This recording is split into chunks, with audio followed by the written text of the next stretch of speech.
Welcome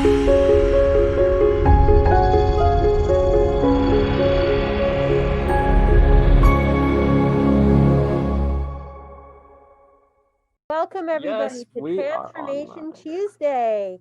It is a wonderful Tuesday because we are here with David from Strong by Lee, and we are transforming our lives one Tuesday at a time. And we are getting tips on nutrition, on wellness, on mindfulness, on working out, on eating. And today's focus is going to be food and mood and setting up your home gym and more. Oh, there you go. So take it away, David. Okay, I know we discussed food and mood is definitely going to be a big topic simply because of our current situation. Food and mood, setting up a home gym. I know I've had to do that quite a few times when I transition online, and most of my clients are working out from home now. But also, I think we're going to talk about motivation. Of course, motivation is a mainstay. It's a staple. And then I believe one of the talking points was exercise and relaxation. How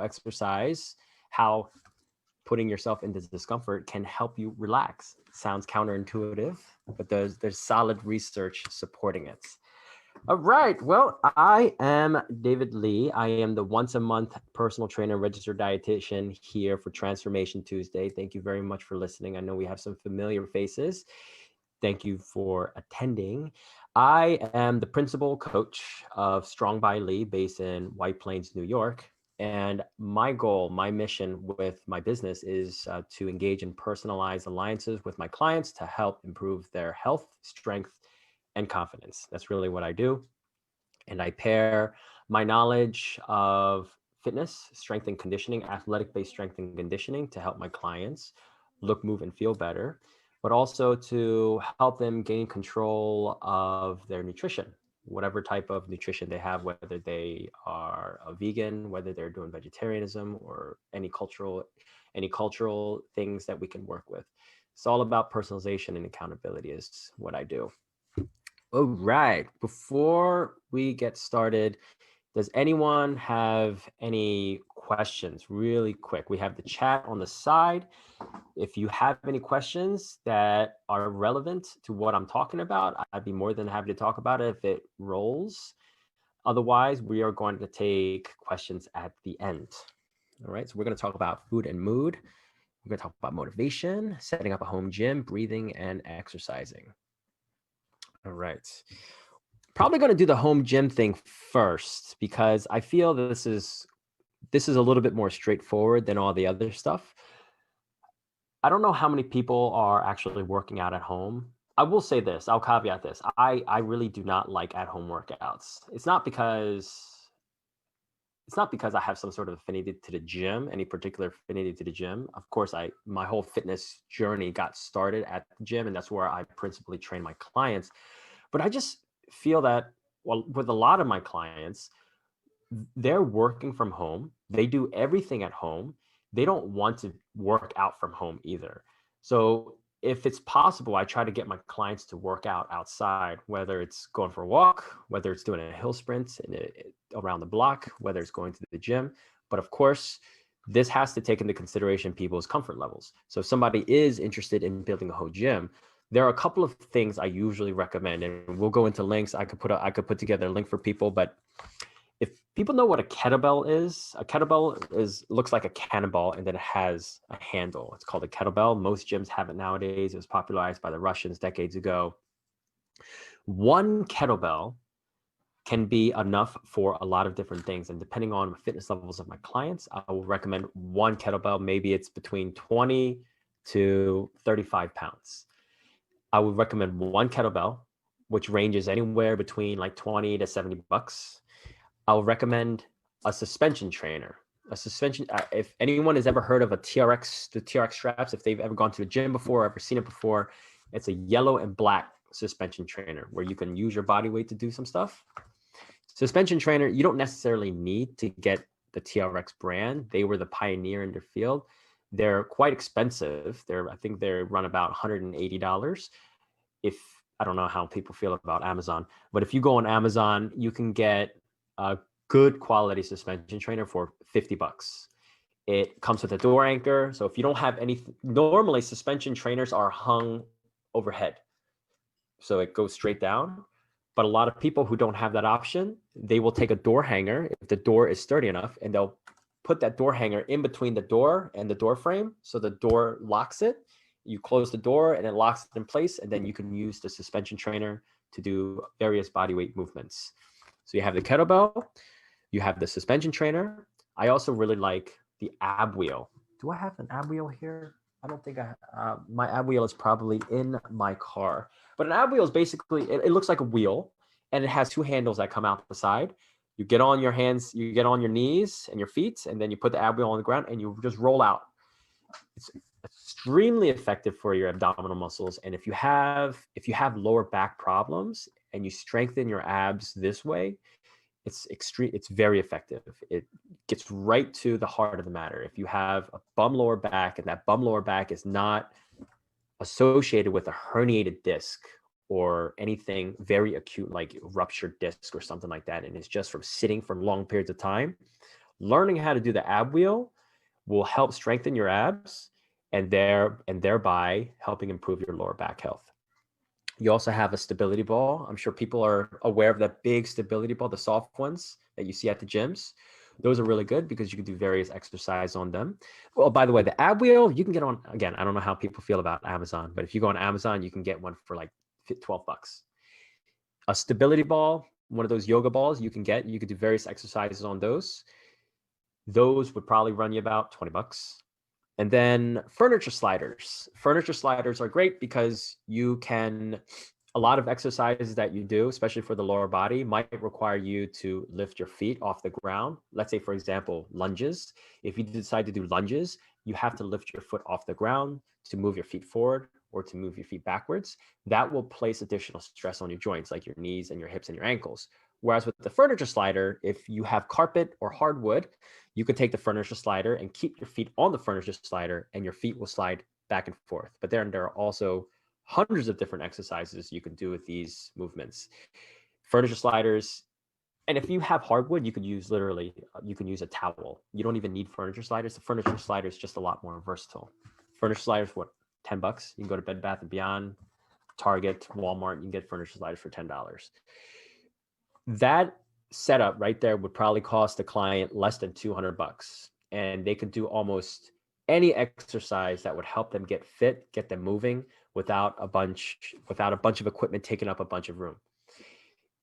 And for most of my clients, that's all they need. And for somebody who's just getting started with an exercise routine, that is all they need. They get that. They go for walks as often as possible, brisk walks as often as possible, and I think you'll be set. So far, that's what I have for the home gym. Z, is there anything you want to add? I can talk a little bit more about the home gym setup, or what do you think? We had a couple of questions in the private chat. Yep. One was resistance bands. That was one question. So if you could talk about that for a few minutes. Yes, there are different types of resistance bands. You have the tubing resistance band that usually has the handles on each side. I like those tubing resistance bands. They're really good if, let's say, you're just getting into a routine and you need something. You hook them up to maybe a column or something that is really sturdy. You put it around, and then you can do, man, I wish I could demonstrate it, but my room is not only a mess, but there's nothing in here. I just have a bunch of books to make myself look smart. You would wrap it around some things to do rows or to do pulls, or you can step on the resistance band and you can do curls. They also have resistance bands that are not open-ended, like those open ones with the handles. They have looped resistance bands.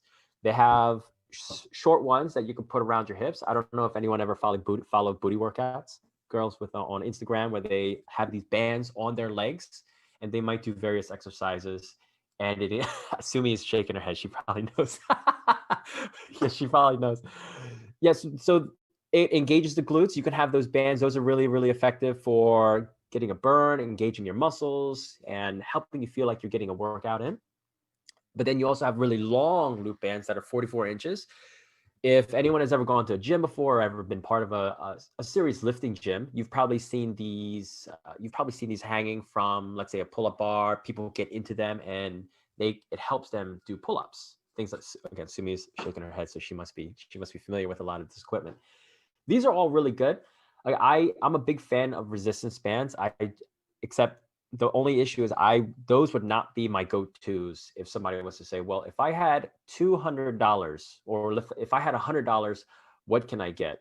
The first thing, if somebody had $100, I would get them a light kettlebell and a suspension trainer and an ab wheel. Those, if somebody had $100, those 3 pieces of equipment, I would get them to do if they could. But the bands are really, really good. All right. I hope that yep. In the chat, we have what size kettlebell for beginners, and what do you work out? How do you work out with kettlebells? It's a dumbbell. Dumbbell is okay. It wouldn't be my first recommendation. Legos, no. Okay. And then this is a kettlebell.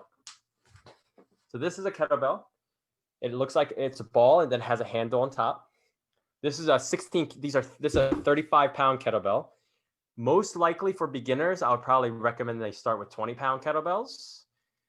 And you could do various exercises with them. I don't know if you can see here. If I move out, and you know what the good thing is nowadays, when this pandemic first happened, it would be a miracle if you can get an exercise equipment. But now a lot of companies are in stock. Kettlebell, you can hold it here, and I don't know if you can see me, but here, holding it right in front, and then you go down, and then you squat.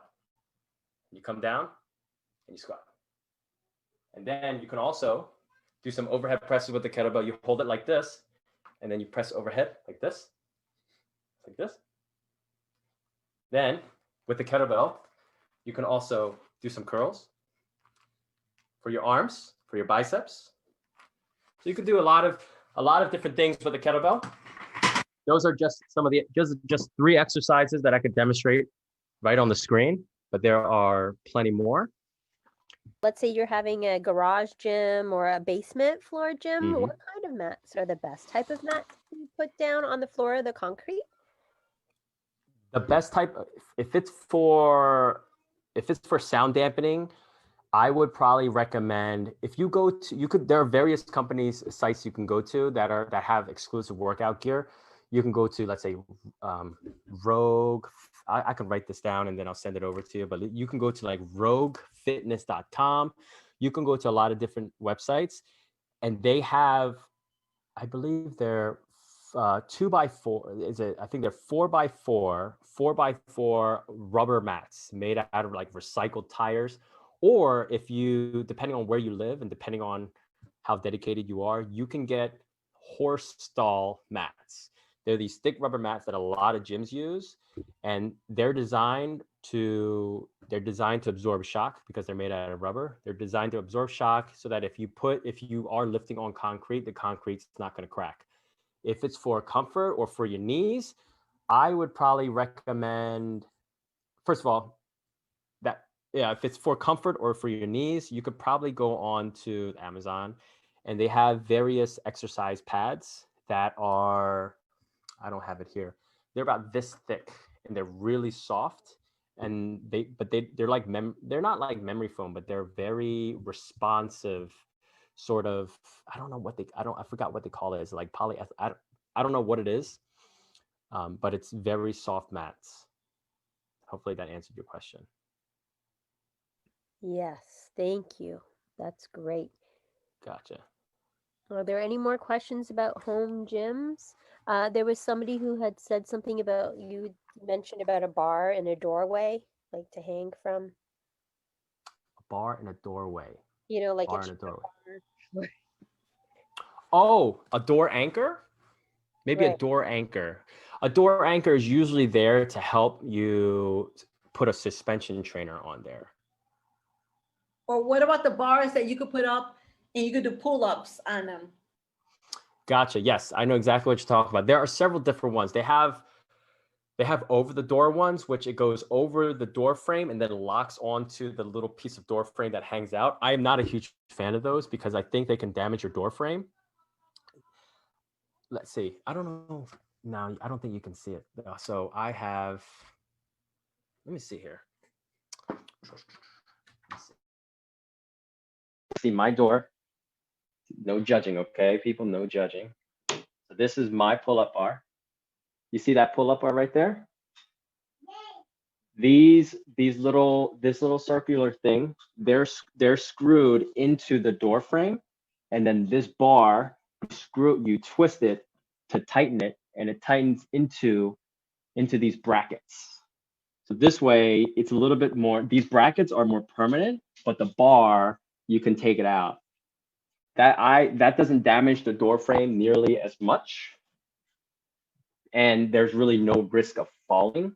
Those, I don't know how you would call those pull-up bars, probably like, I don't know, twisting pull-up bar. It's great quality. I would not recommend that pull-up bar either.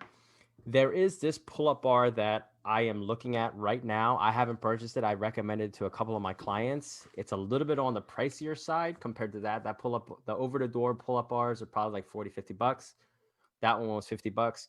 There is a pull-up bar company called Evolve Over, EVOLVE, OVER. And their pull-up bar is based on, it has these feet. And the feet, once they make contact with the door frame, they have rubber on the bottom of the feet to lock themselves into the door frame. But then you pull the bar down and the feet push out against the door frame. So the more downward force there is on this bar, the tighter it gets against the door frame. That way you can move the bar wherever you want. You're not drilling anything into the door frame. Like I had to drill 3 screws in order to secure those brackets. You're not screwing anything. You don't have to worry about your body weight pulling down on the top of the door frame. I've seen people's door frame get ripped off. So things like that. But I'm not really endorsing this product because I've never used it before. I think it's just a really interesting mechanism in which they use. I've never seen any other pull-up bar like it before. And the fact that you can move it anywhere you want, I think it's really convenient. Hope that answered your question. Thanks, David. And someone's asking about inversion, Yes. like an inversion table. Mm-hmm. So do you have any recommendations? I don't have a specific recommendation for inversion table, but I'm assuming somebody wants to. I'm assuming somebody wants to perform traction on their spine because maybe they have spinal issues, lower back issues. I think I've done inversion tables in the past, and I know a few of my clients have done inversion tables in the past, and it feels good in the beginning, but I just feel that most people who, especially for my clients, a lot of times the things that they need an inversion table for could be addressed by getting stronger and probably getting into better shape. I understand it could be useful for some situations, such as really compressed back, or it feels good. I don't really have a specific recommendation for inversion tables, unfortunately. All right, so let's talk about food and mood. Maybe this is the big elephant in the room, right? Food and mood. I'm sure many people are aware of how potent of a substance food can be, right? I think there's a saying that food can be the poison that kills us, or it could be the cure that heals us. I'm sure that's a little bit more I'm sure that's really simplistic, but I think it gets the essence of how important and how impactful food can be for us. I mean, obviously we need food to survive, but what about mood? Is it possible for food to affect the way our mental health, our emotional well-being? There's a lot of research saying yes, right?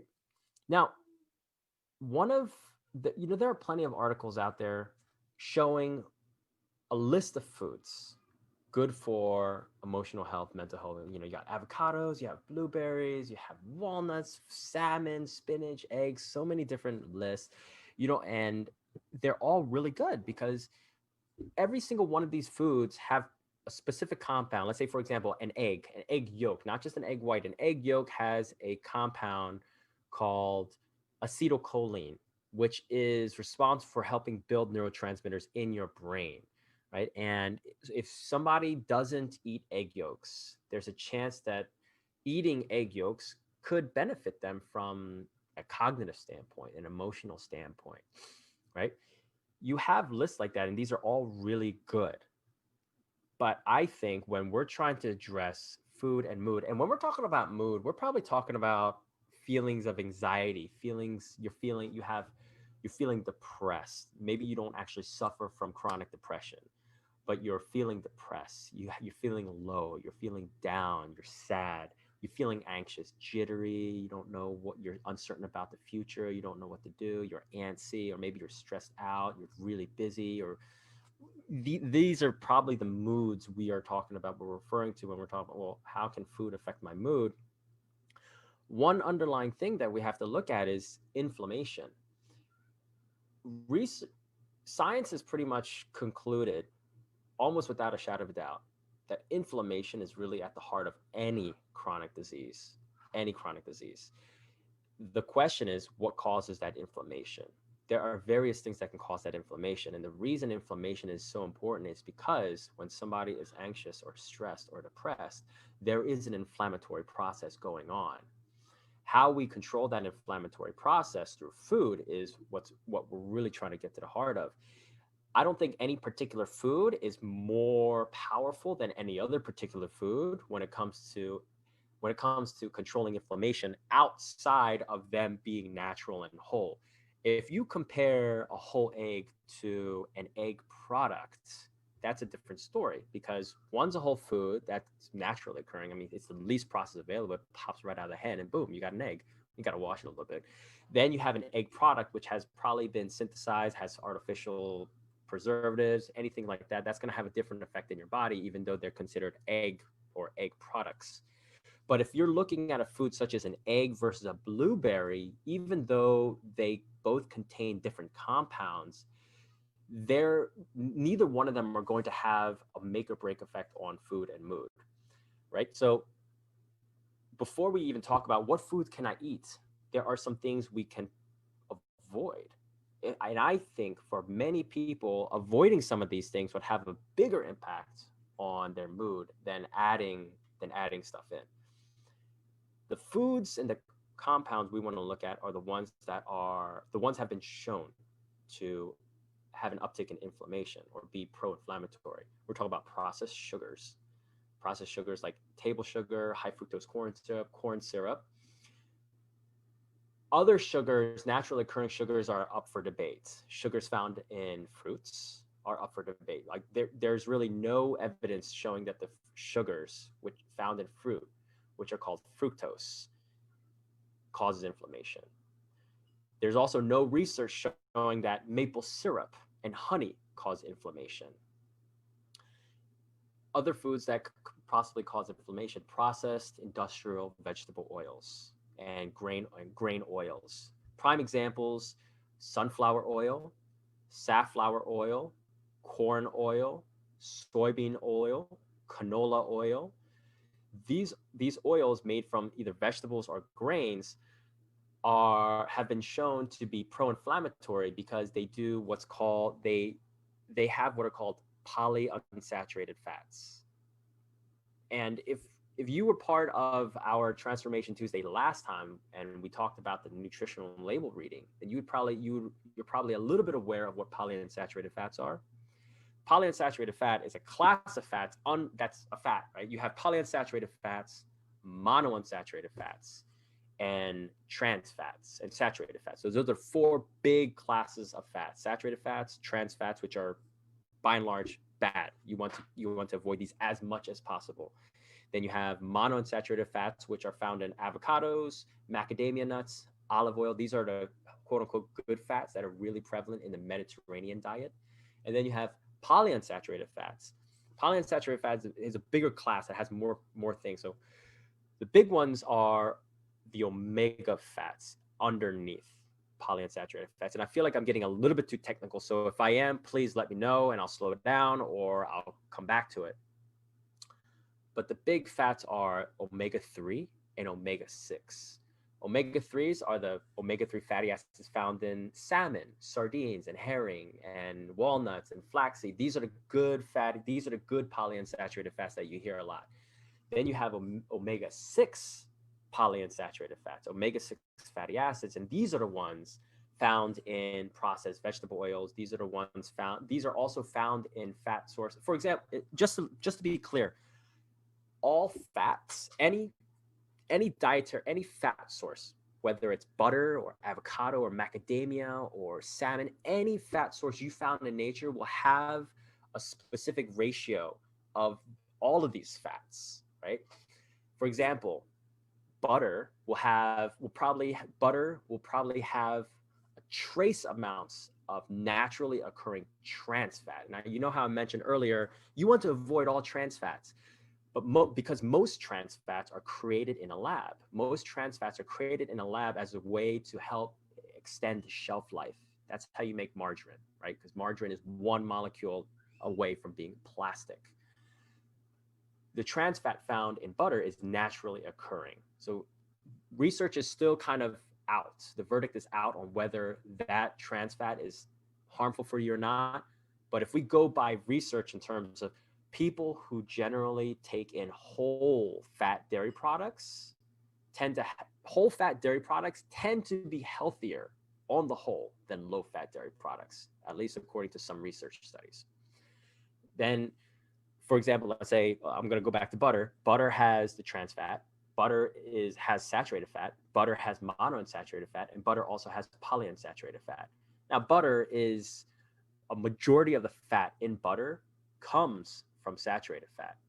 But I was just using butter as an example to demonstrate that all fats have some ratio of every single one of these. So all fat sources, all fatty foods have a ratio of all of these fats. It's really a matter of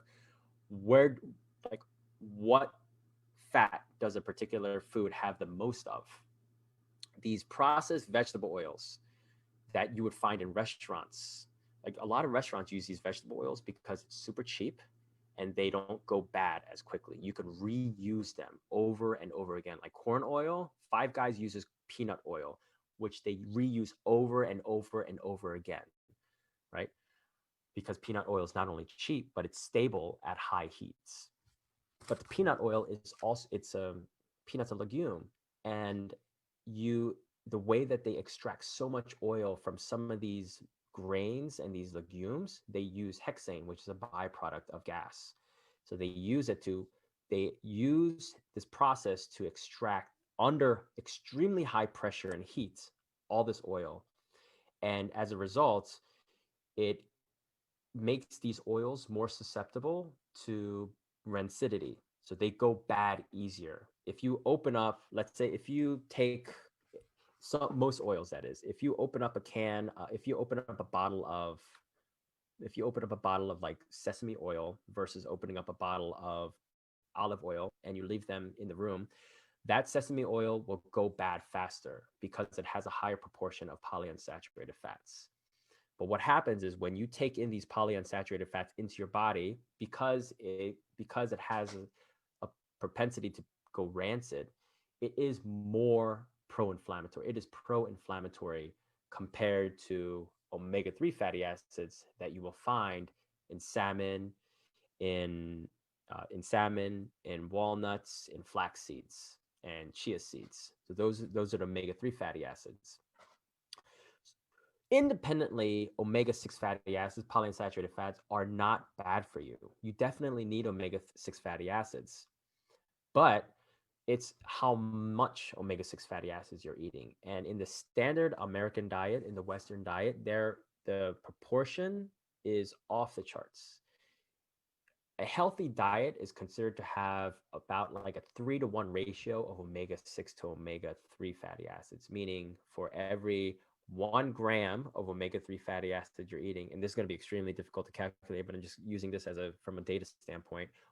For every 1 gram, if you want to be on a healthy diet, in an anti-inflammatory diet, 1 gram of omega-3 fatty acids, for every 1 gram, you're having 3 grams of omega-6 fatty acids. However, in the standard American diet, the average American, for every 1 gram of omega-3 fatty acids, they're having anywhere between 20 to 30 grams of omega-6 fatty acids. So the ratio is way off. So in order to reduce inflammation from omega-6 fatty acids, you would just dial back on the processed vegetable oils, things like peanut, sesame, canola, soybeans, safflower, sunflower. You would really dial back on that and increase your intake of omega-3 fatty acids. And this is going to be a little bit weird. And of course, this applies for most people. If somebody has familial hypercholesterolemia, which is they're genetically predisposed to having really high cholesterol levels. Saturated fats, things like butter, ghee. I don't know if anyone knows what ghee is. Ghee is clarified butter, avocado oil, macadamia nut oil, olive oil, obviously, is really good. It's the staple of the Mediterranean diet. Those are all really good oils that have low levels of polyunsaturated fats. And then you want to, if you can, include food sources of omega-3 fatty acids, salmon, herring. Who's going to eat herring now? I feel like whenever I recommend to my client, yeah, you want some sardines and herring? They're like, sardines and herring? Like, who eats sardines and herring? I eat them right out of the can. I'm a weirdo. Maybe it's because I'm a personal trainer. Who knows? Personal trainers are weird. So herring, sardines, salmon, even tuna. Tuna, these are all great omega-3 fatty acid sources. Animal flesh. If you're going the vegetable route, 2 tablespoons of chia seeds. I don't know if you know how the chia pet, well, you can actually eat those seeds, right? Don't worry, you're not going to have a chia pet growing inside your stomach. 2 tablespoons 2 tablespoons of chia seeds. God, I feel like such a bad comedian because I'm laughing at my own joke. But I'm hoping if people are unmuted, they'll be laughing with me so I don't look like an idiot by myself. So the chia seeds will give you omega-3 fatty acids. 2 tablespoons will give you like 6 grams of omega-6 fatty acid, omega-3 fatty acids, I'm sorry. You have flaxseed oil. Although I don't know many people who would drink flaxseed oil straight because that's even more disgusting than drinking fish oil. Yeah, and then walnuts. Walnuts also have omega-3, so those are the vegetable sources. Oh yay! Wally eats sardines. Did I say drink sardines all the time? Yeah, we take sardines, we put them in a processor and mix it with water. Eats sardines all the time. I eat sardines. You're gonna call me weird. Every single day I have. This is my staple every single day. I have one, and this is the weird part, 1 Brazil nut per day because I'm going to meet my selenium needs. Selenium is also really good at helping inflammation. It could be really good at it is linked to a positive mood, not because selenium itself is a mood booster, but because selenium replenishes the most potent antioxidant in your body called glutathione. And research shows that if you have high levels of antioxidants or you're eating high levels of antioxidant-rich foods, then it's going to help control or manage inflammation.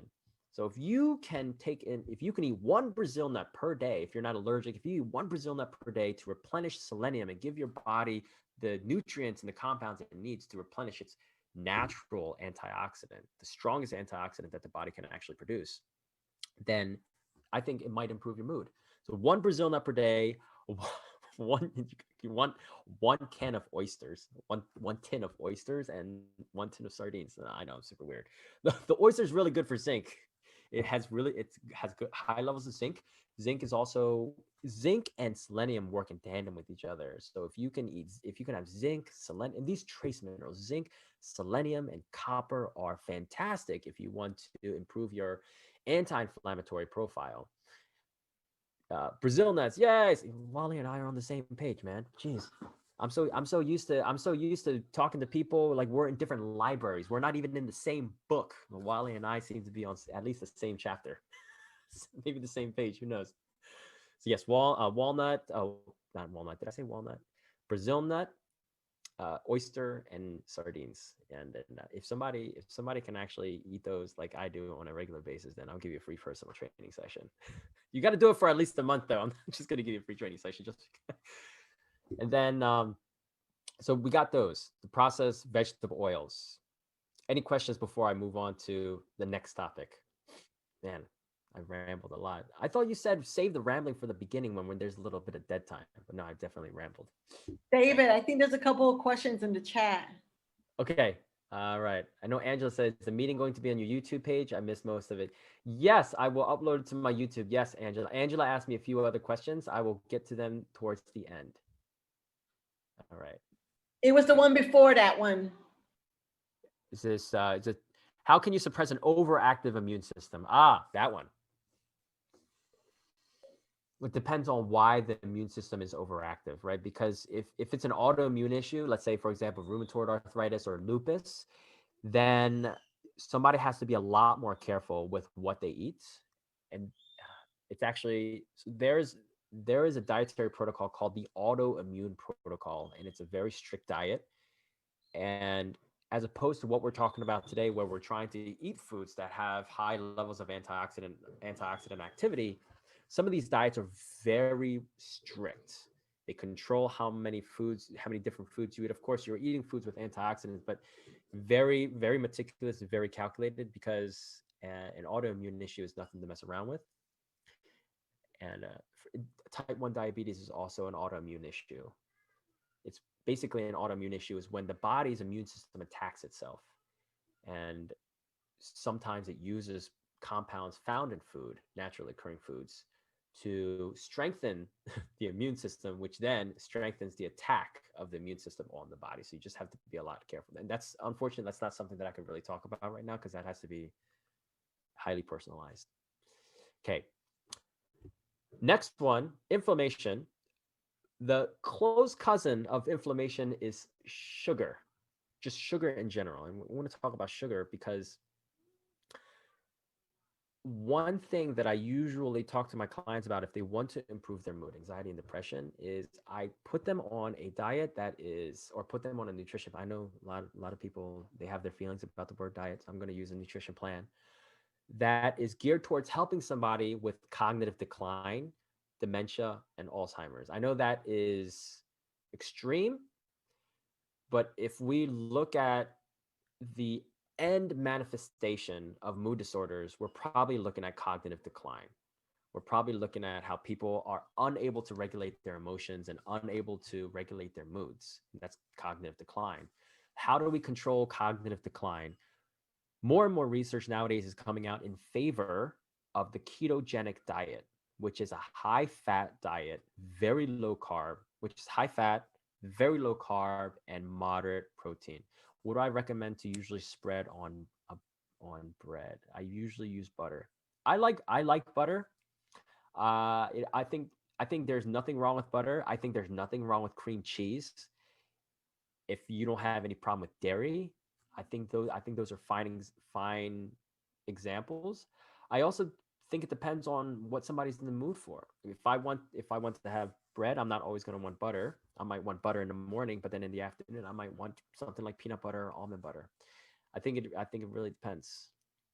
Just go ahead and be a little bit more specific with that question, Henry, and then I'll address it.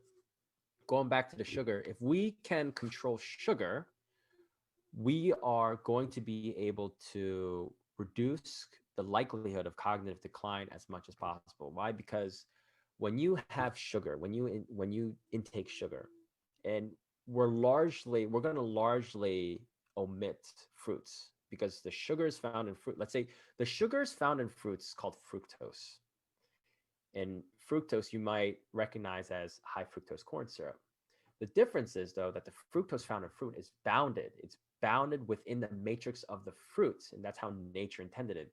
We don't know how nature did it. Like nature is crazy. Nature created us. It's insane, absolutely insane.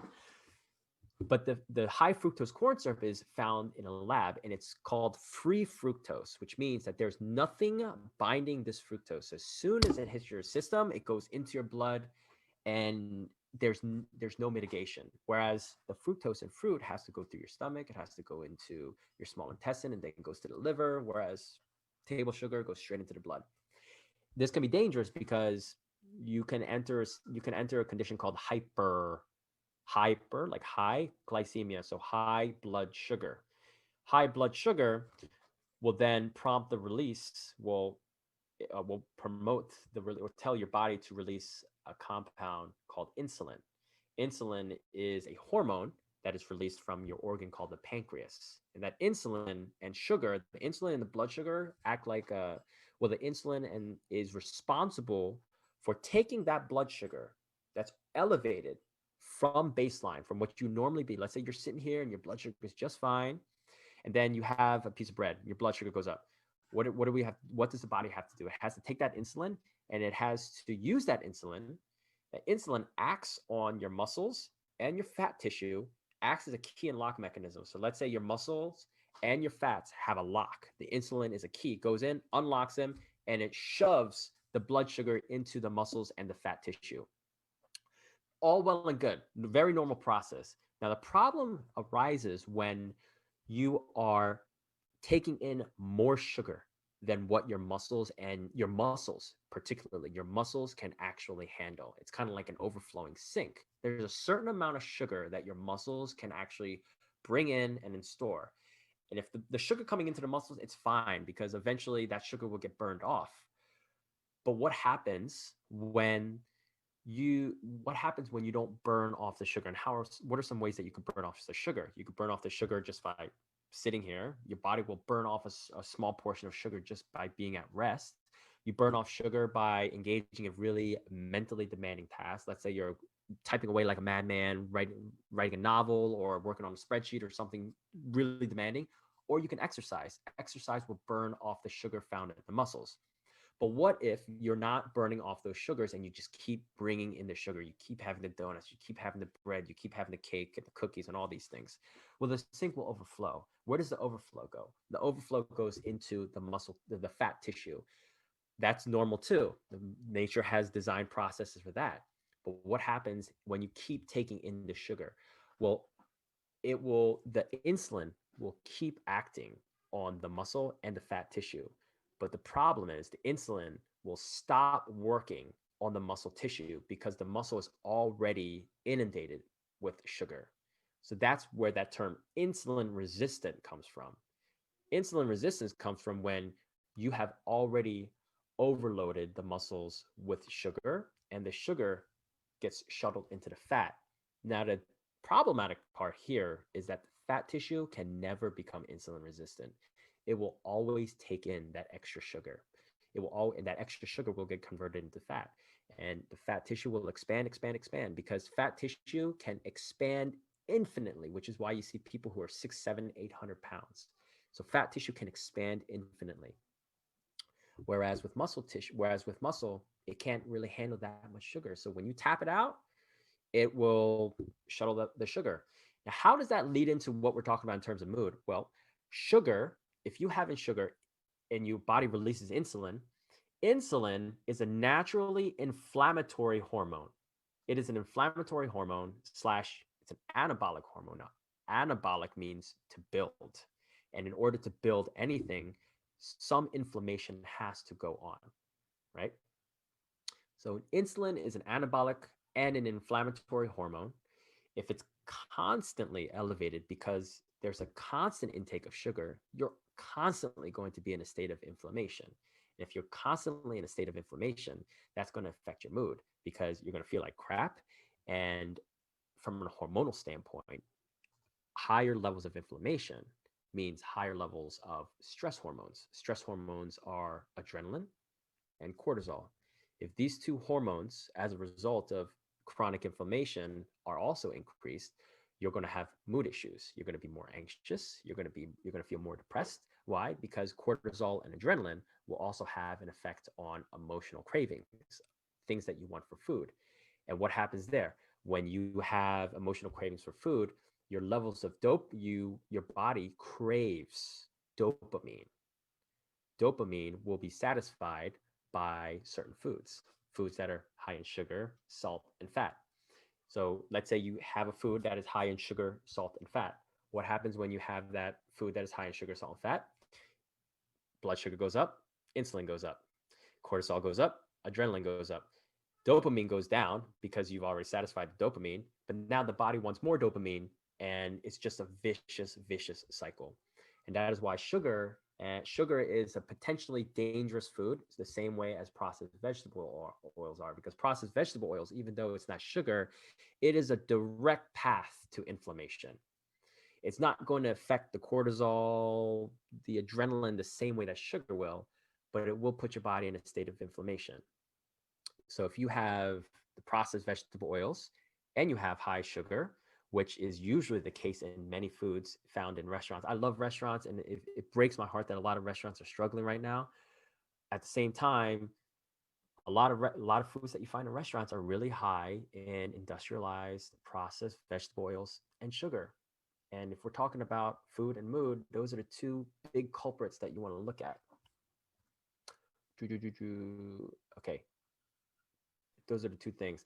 that we want to avoid. What foods are good? I mean, honestly, I think any food, any naturally occurring whole food can be good. Almost any fruit and vegetable can be good if you can tolerate them. Green leafy vegetables in particular are really good. Foods that contain high levels of magnesium, things like spinach, collard greens, broccoli. Did I say collard greens? Yeah, whose first recommendation for the collard greens? David, I thought broccoli was man-made or artificially made. Um, It's so yes, tell me your thoughts on that. yes, it's a crossbreed, right? It's a crossbreed. So technically, broccoli is man-made, right? Broccoli was never really same thing with like Chinese broccoli was never really. It's not like collard greens. Like collard greens is, but I feel like it was one of those beneficial accidents of like the breeding, right? It's kind of like dogs, right? Maybe 10,000 years ago, a wolf just like, hey, look, there's a campfire, let's see what I can eat, and then all of a sudden they're domesticated 10,000 years later. I feel like it's a net benefit, net positive. So and fruits too. I think the best fruit that you can possibly eat is raspberry. Raspberry is the best possible fruit that you can eat because it has the least amount of sugar and has the most amount of fiber. That's why I love raspberries. I love all the berries. I love raspberries, blueberries, blackberries, strawberries, boysenberries, berries. There is a such thing called a berry, by the way. So, and then apples are obviously great. Apples are great. Oranges, pears. I mean, all fruits are really good. I mean, so fruits and vegetables, anything that improves your antioxidant profile.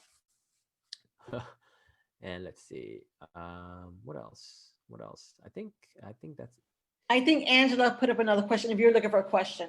They said the overactive immune system is caused by anti-GAD65 antibody. Yeah, unfortunately, that's probably. Um, I already know too little as it is. There's no way I would probably know that. Yeah. We do have another question about using spread on bread, using butter versus something else. If we're still in the realm of dairy, I would say, eh, spread, huh? Man, I always love butter as. Yeah, I know. Very. Don't they say that the grass-fed butters are better, like the Irish butter or the butter from Finland, where the cows are fed, grass? Isn't that supposed to be a better source of butter? Like if you're really like a butter enthusiast and you have to have it. I love Kerrygold butter. Kerrygold is Irish grass-fed butter, and some analysis show that Kerrygold has higher levels of grass-fed butter, has higher levels of omega-3, higher levels of there's a specific type of fat called CLA. CLA is that's the trans fat I was telling you about. CLA is the trans fat, but it has a largely positive effect on your body. It has higher levels of CLA. Is it significant? Are the levels significant enough to make a big difference? Probably not. And grass-fed butter tends to be more yellow, which signifies higher vitamin A content. Again, are those levels significant enough to make a difference? Probably not. For me, it's just it has a different taste to it. It tastes more buttery. I think like the Land O'Lakes butter, I don't know. It tastes different. I don't know how to explain it. David, yes, you had. Yes, are sir. you referencing the Kerrygold? That's the Irish butter? Yes, sir. Okay. Yes, the Kerrygold. That's what I usually use. I usually use that. So, David, we have in the chat that somebody heard that margarine was healthier and that there's also vegan butter. Yes, vegan butter is good. I've personally never used vegan butter. Sumi asked that. I've personally never used vegan butter. I do not know. None of my clients use vegan butter. Unfortunately, I cannot speak on that. I feel like that's such an obvious thing I should know. And because of this, I'm going to go out and buy some vegan butter and see what it's like. Thanks, Sumi. Like, I'm learning every day too, Hey, Liz, it's Liz. Woo! I had a conversation with Liz last week. It was great. It was really good. We talked for like an hour and a half. It was fantastic. Yes, I mean, I think any butter works. I really, at the end of the day, it just boils down to preference. For me, as I mentioned, it was a taste thing. I like the taste of grass-fed butter. Maybe it's because I'm so used to it by now. I've been using it for years. But I think it really just boils down to taste preference. I don't think it's going to make or break anyone, especially especially if the majority of your diet is pretty good. So we talked about processed vegetable oils, the sugars, the processed vegetable oils in terms of the omega-6 fatty acid content. And then we talked about how sugars affect you, your moods, and we talked about how almost any fruit and vegetable can be good. Almost anyone. I don't think you can go wrong. I think obviously if you have a medical condition such as like type 2 diabetes or kidney issues or congestive heart failure, you definitely want to be a little bit more careful about the things you eat. And that's when you would either speak to a health professional, especially and also if you're on particular medications like warfarin, which is a blood thinner, you want to be careful of just eating any foods that you get from a conversation like this. And then food, yeah, whole naturally occurring foods. I don't think there's nothing against meats. And just I mentioned earlier, if we're talking about food and mood, the ketogenic diet has a real his starting it had the ketogenic diet was originally created to treat epilepsy in children, but they realized that the the mechanism of epilepsy, there's a lot of neurotransmitter stuff going on in epilepsy, and then they decided that they're going to try to do it in other people with mood disorders. And there are a lot of there's a lot of research now in favor of it. Of course, a lot of people don't like the ketogenic diet because for whatever reason, because it's fatty. There's maybe there's an over reliance of animal fats, right? Because you're gonna have in most ketogenic diet programs, you're going to be eating chicken and beef and pork and eggs and all that stuff because they're really rich sources of fat.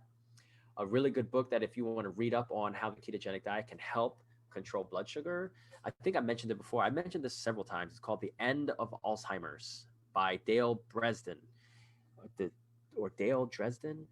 Dale Bresden or Dale Dresden. It's called The End of Alzheimer's. I'm pretty sure the library will carry it. It's been out for a few years now. Yes. Yeah. Yeah. I think when it comes to food and mood, controlling your sugar is probably the most important thing. Right? Did you? David, the Alzheimer's book is available on our Libby app. Awesome. Yes, it's a good book. The first one, he has another book out called The End of Alzheimer's Program, which goes into the more how do you implement the End of Alzheimer's Program. It's very over the top. It's not practical. I know we were talking about practicality earlier. It's not very practical. But I think if somebody just reads or just gets the information from his first book, The End of Alzheimer's, that would give them all the information they really need to know in order to kind of formulate their own diet, or at least get a better understanding of what kind of diet would be good for mood, anxiety, and depression, and the end game of cognitive decline. I mean, we're all going to experience cognitive decline anyway, right? Like, not to be pessimistic, but it's like, how do we slow it as much as possible, right? How do we stay prime and optimal as long as possible? Like, we don't want to be digging ourselves a ditch, right? Well, we're going to be digging ourselves a ditch, but we don't want to be using an excavator. We want to use a sand shovel. All right. Okay, so that was food and mood, man. Motivation. When Z and I go back and forth, she kind of gives me guidance on what type of things I should talk about based on feedback she receives from people. She sent me a link, and the link was great. It had 11 different ways that we can improve our motivation, especially during these really tough times. And I made a list of about 5 because I think you can consolidate a lot of those things. The first one is how do we become more motivated, especially in terms of trying to exercise more. Mental health is definitely big here. Not mental health in terms of how do we manage mental health in terms of how can we look at physical activity Yes, there it is. Dale Bresden. Thanks, Mary. How do we look at how exercise can improve our mental health, and are as many people aware of the mental health benefits of exercise as they are the physical benefits? Like looking better, moving better are givens when it comes to a sound and appropriate physical activity program. But what about mental health? When you exercise, regardless of how hard you're going, your body will release a compound called BDNF, which is called brain derived neurotrophic factor. And this is the one compound that has been implicated in the endorphin rush, the runner's high. Endorphin, so implicated meaning that it is the precursor to these things. In order to get the runner's high, your body first releases BDNF. But BDNF in and of itself will not produce the runner's high. In order to get that runner's high or the endorphin rush, there needs to be a certain level of intensity that needs to be met. You need to work hard enough. Right? If you go out for a walk, your body will release BDNF. You will improve your mood, but you will improve your mood even more if you increase the intensity a little bit. Let's say instead of going for a stroll, you go for a brisk walk where you do end up sweating and you get that euphoric feeling afterwards. That is the runner's high. That is the endorphin release. And endorphins are painkillers. A lot of people think, oh, endorphins are the feel good hormones. Well, you only feel good because the endorphins are nature's reward for you surviving, right? Because back in the day, you either hunted, you either sprinted after a wildebeest, or you ran from a lion. If you survived either one of those encounters, your body most likely would release these endorphins. And these endorphins encourage you subconsciously, or encouraged our ancestors subconsciously, to go out and hunt even more. So that's where the endorphin release comes from. And then, of course, nowadays in a society of comfort and convenience, the endorphins help us feel good. But you have to work hard enough. You have to get your heart rate up to a certain degree, and you have to keep it elevated for a certain amount of time in order to get that endorphin rush. How much? It really depends on how fit you are. Somebody might get an endorphin rush by going for a 10-minute walk. Somebody might need to go to the gym and hit the weights for an hour in order to get the endorphin rush. It really depends on somebody's fitness levels.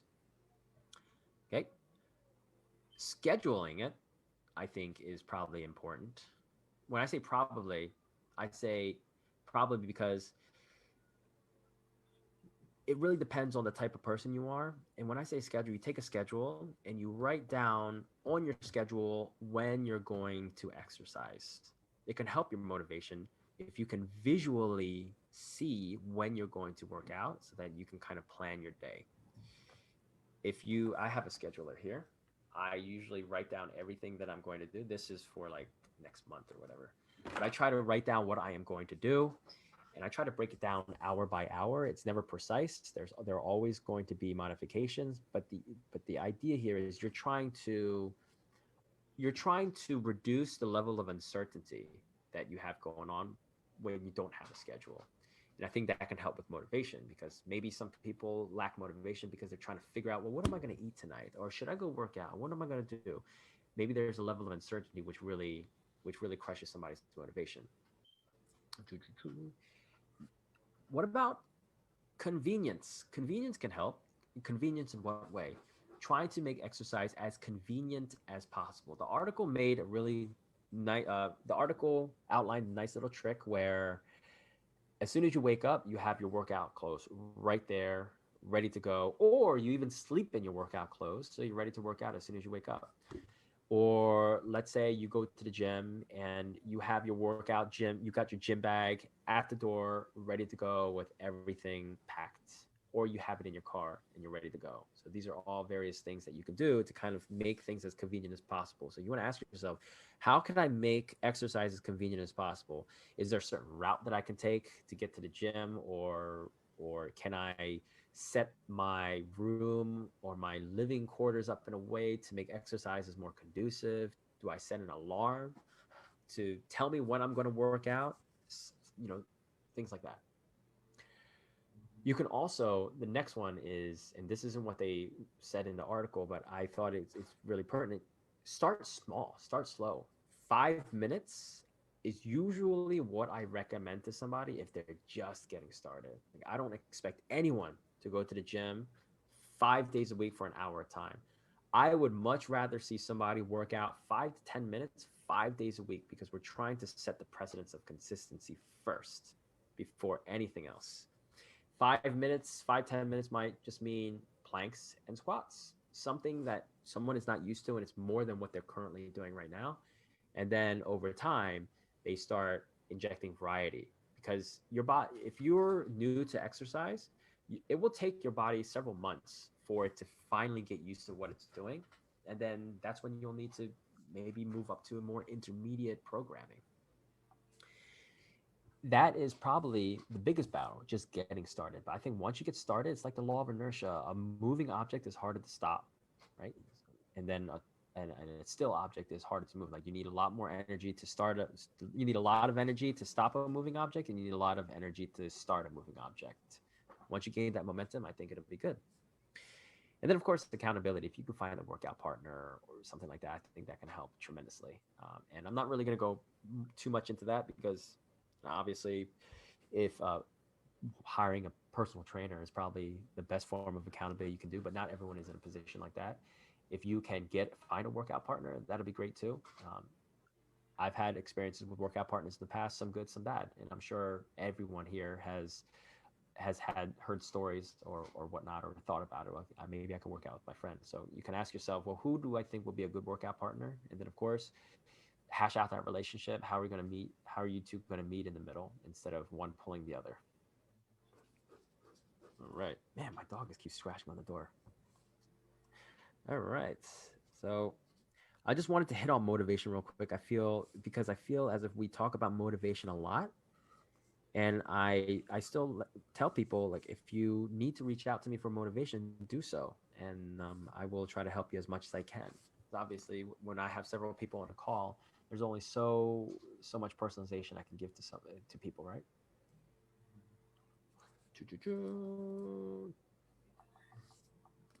How we doing?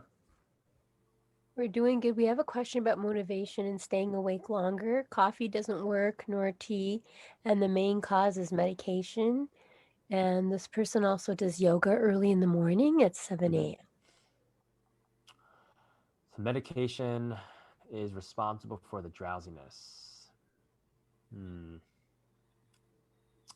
That's something that I think, that's probably something that not a lot of people will experience. So I would recommend, Angela, if you send me an email, we can take this off record, talk a little bit more about it.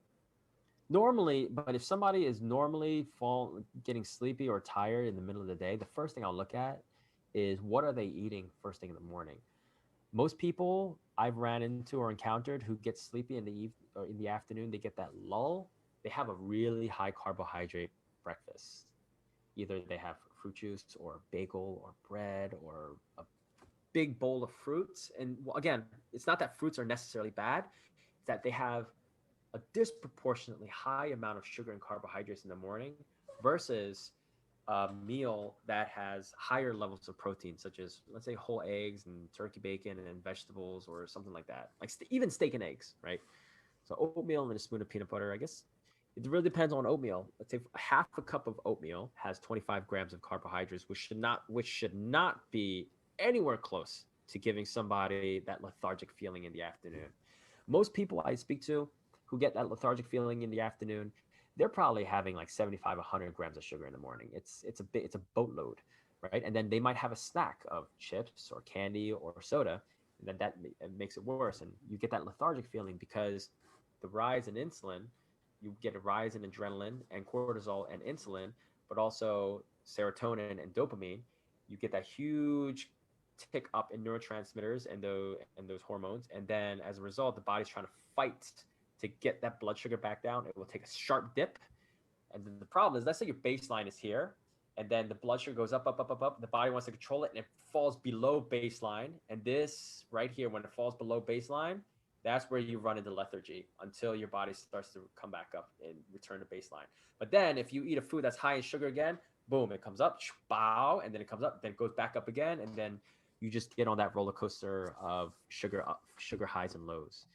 So the best way to, I think, for most people to improve energy throughout the day is to, one, know how much sugar you're eating, and then control the amount of sugar to, let's say, 30 to 40 grams per meal, but also have meals to also blunt the rise in insulin.